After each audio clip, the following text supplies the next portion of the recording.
नागपूर शहरातील orange city street, London street प्रकल्पासाठी मोठ्या प्रमाणात झाडतोड केली जाणार आहे। प्रशासनाच्या निर्णयाच्या निषेधार्थ पर्यावरण प्रेमींनी आंदोलन करून हा निर्णय मागे घ्यावा अशी मागणी केली।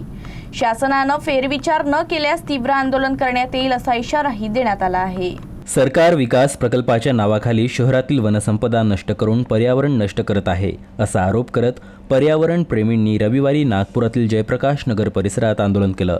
या ठिकाणी लंडन स्ट्रीटच्या धर्तीवर ऑरेंज स्ट्रीट प्रस्तावित आहे, मात्र त्यासाठी या भागातील शेकडो झाडे तोडण्यात येणार आहे।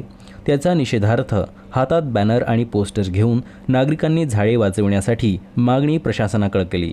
या भागातील तब्बल 138 झाडं तोडली जाणार असल्याची माहिती आंदोलनकर्त्यांनी दिली। अनेक वर्षापासून उभी असलेली ही झाडे शहरातील पर्यावरण संतुलित ठेवण्याचं महत्त्वाचं काम करतात, तर प्रशासनातर्फे ही झाडे दुसरीकडे पुनर्लागवड करणार असल्याचा दावा केला जात आहे। मात्र मोठ्या झाडांच्या बदल्यात लहान रोपे लावल्यानं पर्यावरणाची भरपाई होऊ शकत नाही असा दावा आंदोलनकर्त्यांनी केला। विकासाच्या नावाखाली पर्यावरण नष्ट करू नये, या चळवळीत नागरिकांनी सहभागी व्हावं असं आवाहन देखील यावेळी पर्यावरण प्रेमींतर्फे करण्यात आलं। आता झाडा जसा हा विषय निघाला, मुद्दा निघालेला आहे, त्या मुद्द्यानुसार 138 झाडांचा हा विषय राहिलेला नाही आहे। पहिले कधी कधी आपल्या नागपूरला ग्रीन नागपूर म्हणून म्हणायचे, पण आता नागपुरात ग्रीनरी कुठेही तुम्हाला दिसत नाहीये। टेम्परेचर जर आपण पाहिलं तर 1 ते 2 डिग्रीनी टेम्परेचर वाढलेलं आहे। पहिले प्रत्येक सिग्नलला आपल्याला झाडाखाली सावली मिळायची, आता तिथे कृत्रिम तुम्हाला ग्रीन नेट वगैरे टाकावं लागत आहे। मुद्दा हा विकासाचा नाही आहे की आम्हाला या आम नागरिकाला विकासाची गरज नाही, अशातला भाग नाही आहे। मुद्दा हा आहे की विकासाच्या नावाखाली तुम्ही इकडे जे 138 झाडांचा विरोध आज आम्ही करतोय, जे 138 झाड कट नाही झाले पाहिजे, त्याला वाचवायला पाहिजे।